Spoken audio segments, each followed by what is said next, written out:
是你的考验，让他们的执念归于你，必须将他们带魂逃离了冥河。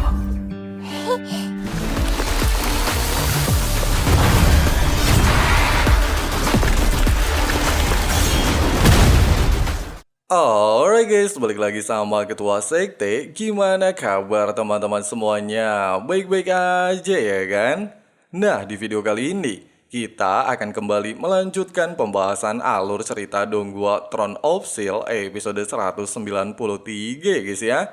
Tapi sebelum itu, kita rekap tipis-tipis dulu episode sebelumnya. Di saat Kaisar Iblis Feng Xiyu berhasil menjadi dewa serta bisa menimbulkan kehancuran bagi seluruh alam semesta, Dewa Pencipta pada akhirnya menunjukkan diri dan menghentikan waktu. Tujuannya meminta Long Hao Chen mencegah kehancuran alam semesta yang telah dia ciptakan dengan cara menjadi seorang dewa. Bahkan dia juga menceritakan asal-usulnya yang merupakan saudara dari Dewa Kehancuran. Sementara di sisi lain, Seng Sai-er juga mendapatkan hadiah terakhir dari gurunya alias Yilai Kexi untuk mewarisi posisi Dewa Kematian melalui jalan pintas yang telah disiapkan oleh Yilai Kexi. Terus gimana sih kelanjutan alur ceritanya? Penasaran ya kan? Jadi langsung aja cari posisi rebahan yang paling nyaman, siapkan cemilan, inilah waktunya kita baku hantam.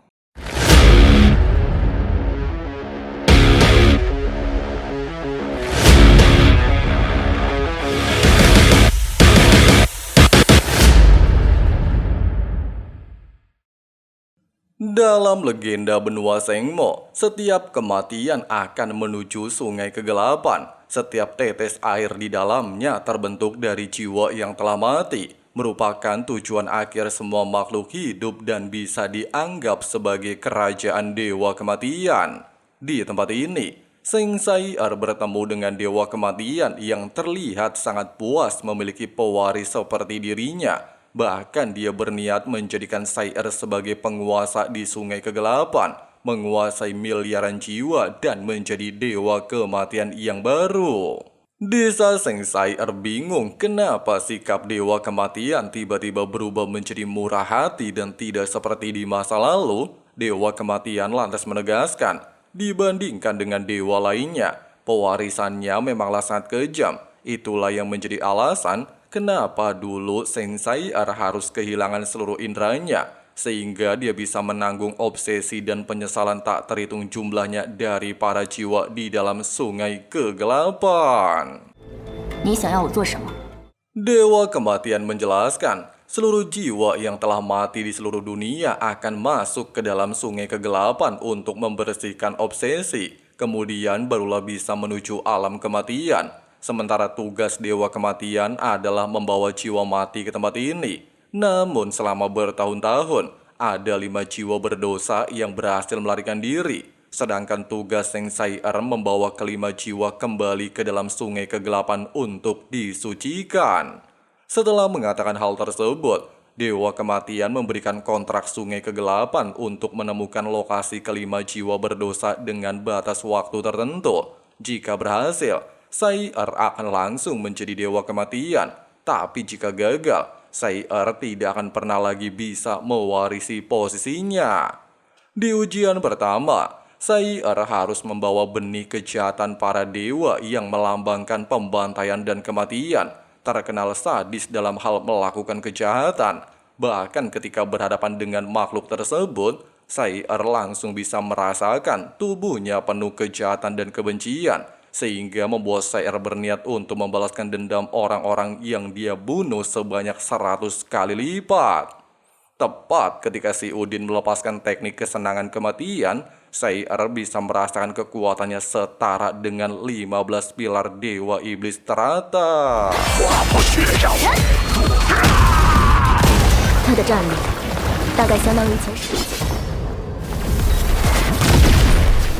Dengan perasaan bangga telah membunuh banyak makhluk dan mengirim mereka ke Sungai Kegelapan yang membosankan, Udin terlihat berniat melepaskan tebasan kematian dan menegaskan, dewa sekalipun tidak bisa menyucikannya. Namun jelas serangan tersebut tidaklah ada artinya dan dengan mudah diblokir oleh Seng Sai'er.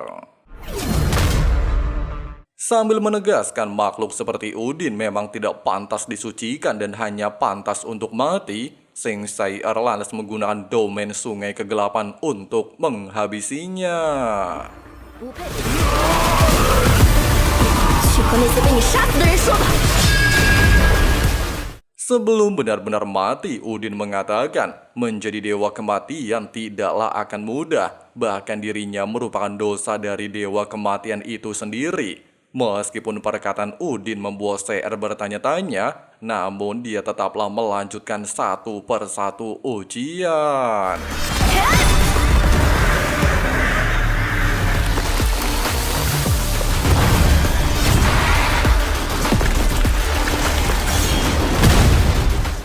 Sampai akhirnya di ujian terakhir, Seng Sai'er harus menghadapi bunga darah yang dikatakan merupakan obsesi yang melampaui hukum alam. Di tempat ini, Seng Sai'er bertemu dengan seorang wanita, kita panggil aja Vina. Bahkan situasi damai di tempat ini semakin membuat CR merasa heran. Pasalnya sangat berbeda dengan 4 ujian sebelumnya yang penuh kebencian dan kejahatan. Di saat CR mulai melangkah, Vina sempat mencoba melakukan perlawanan dan menolak untuk pergi dari tempat ini. Namun Seng Sai'er dengan mudah memblokir semua serangannya. Di saat Sai'er merasa bingung tidak merasakan niat membunuh dalam diri Vina, tapi kenapa dia tidak mau pergi dari tempat ini? Vina sendiri justru tidak bisa mengingat alasannya. Meski darah di tubuh dan tangannya adalah darahnya sendiri, tapi Vina merasa seolah-olah ada sesuatu hal yang sangat penting, tapi dia tidak bisa mengingatnya. Mengetahui rasa kehilangan ingatan, Sai'er lantas memberikan sebuah bunga kehidupan untuk membantu Vina mengingat kembali masa lalunya ketika masih hidup. Di masa lalu, Vina dan anaknya mendapatkan kabar dari 2 orang kesatria kalau suaminya telah gugur dalam medan perang, sehingga membuat Vina sangat terpukul. Terlebih lagi dia pernah mengatakan ayah dari putrinya akan kembali ketika bunga di taman mereka mekar. Seiring berjalannya waktu, Vina menjadi seorang janda yang merawat putrinya dengan sepenuh hati dan tanpa pamrih.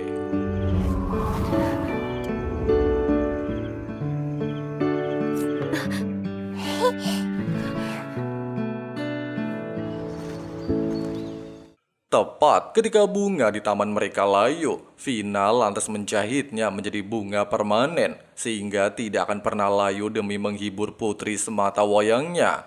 Sampai akhirnya ketika desa damai tempat mereka diserang oleh klan iblis, serta demi melindungi putrinya, Vina lantas menarik pedang mendiang suaminya.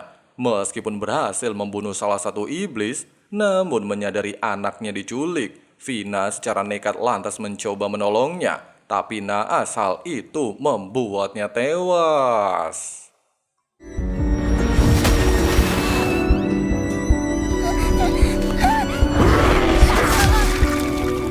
Setelah mengingat hal tersebut, Vina merasa bahwa putrinya masih menunggunya. Bahkan dia meminta bantuan Seng Sai'er untuk menemukan keberadaan putrinya. Dia hanya ingin melihat bagaimana keadaan putrinya. Setelah itu, Vina bersedia ikut bersamanya pergi ke Sungai Kegelapan. Meskipun Seng Sai'er menyadari Vina merupakan ibu yang baik, tapi dia meminta maaf tidak bisa melakukannya. Pasalnya di saat klan iblis menyerang desanya, seluruh warga desa telah dibantai termasuk anaknya. Sedangkan semua jiwa telah dibawa ke dalam Sungai Kegelapan, serta memasuki reinkarnasi baru. Sedangkan Vina adalah orang terakhir yang masih gentayangan kaya demit. Dengan kata lain, dia tidak akan bisa bertemu lagi dengan putrinya. Hanya saja di momen ini, Vina seolah-olah bisa merasakan putrinya masih menunggunya dan belum menghilang alias bereinkarnasi. Tidak lagi menolak permintaan Vina, serta dirinya juga memiliki Hao Chen yang selalu menunggunya. Seng Sai'er lantas mencoba untuk membuktikan perasaan yang dirasakan Vina tentang putrinya dan meminta Vina merasakan ingatan paling dalam bersama anaknya sehingga mereka bisa menuju lokasinya. 我的女儿就在下方。 Di saat Seng Sai-er kebingungan lokasi yang dituju adalah dasar sungai kegelapan, Vina lantas menegaskan perasaan tentang putrinya memang berasal dari dasar sungai kegelapan, sehingga Seng Sai-er tanpa ragu segera membawanya. Namun ketika sampai di dasar sungai dan tidak menemukan apapun, Seng Sai-er sempat beranggapan obsesi Vina tentang putrinya terlalu besar sehingga membuatnya berhalusinasi. Tapi tiba-tiba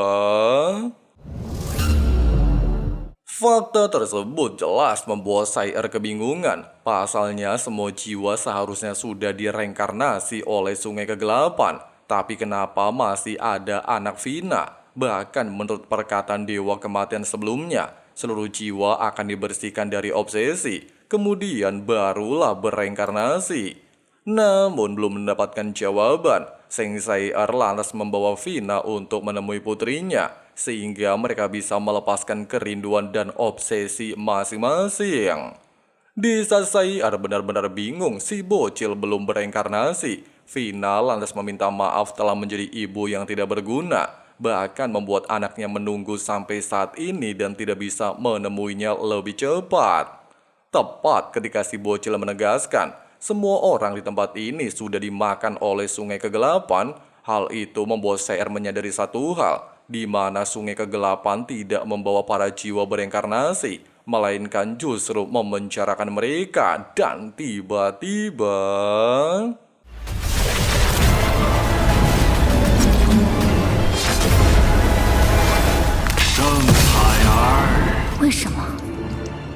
di saat Dewa Kematian meminta Seng Sai-er untuk membunuh kedua jiwa dan menyelesaikan ujian, Sai-er segera menegaskan tidak ada dosa di tubuh mereka. Justru yang berdosa adalah Dewa Kematian. Hal itu sesuai dengan ucapan benih kejahatan yang mengatakan sebagai dosa Dewa Kematian. Bahkan Sai-er tidak menyangka, sebagai Dewa Kematian yang seharusnya membawa jiwa bereinkarnasi, tapi justru memenjarakan mereka. Hal itu jelas menjadi dosa terbesarnya. Bukannya mengakui kesalahan, Dewa Kematian justru menegaskan, dengan memenjarakan para jiwa dan menyerap kekuatan mereka, hal itu bisa meningkatkan kekuatannya dan tetap ada, tidak seperti para dewa lainnya yang sudah koid. Hal ini juga caranya mengajari Sai-er bagaimana menjadi Dewa Kematian. Namun Seng Sai-er tetap menolaknya dan justru ingin mengajari Dewa Kematian menjadi seorang manusia. Nah guys, sepertilah pembahasan alur cerita Donghua Throne of Steel episode 193-nya ya guys ya. Dimana sekarang kita lagi bahas Seng Sai-er mewarisi posisi Dewa Kematian ya guys ya. Dan diharuskan untuk mengambil kembali 5 jiwa yang belum berada di sungai kegelapan. Namun nyatanya dosa alias ujian terakhir ternyata tidak sesuai dengan perkataan Dewa Kematian ya guys ya. Dan fakta juga terungkap, ternyata Dewa Kematian memenjarakan para jiwa dan bukan untuk bereinkarnasi, melainkan untuk diserap kekuatannya. Itu juga yang menjadi alasan kenapa Dewa Kematian masih tetap ada sampai saat ini.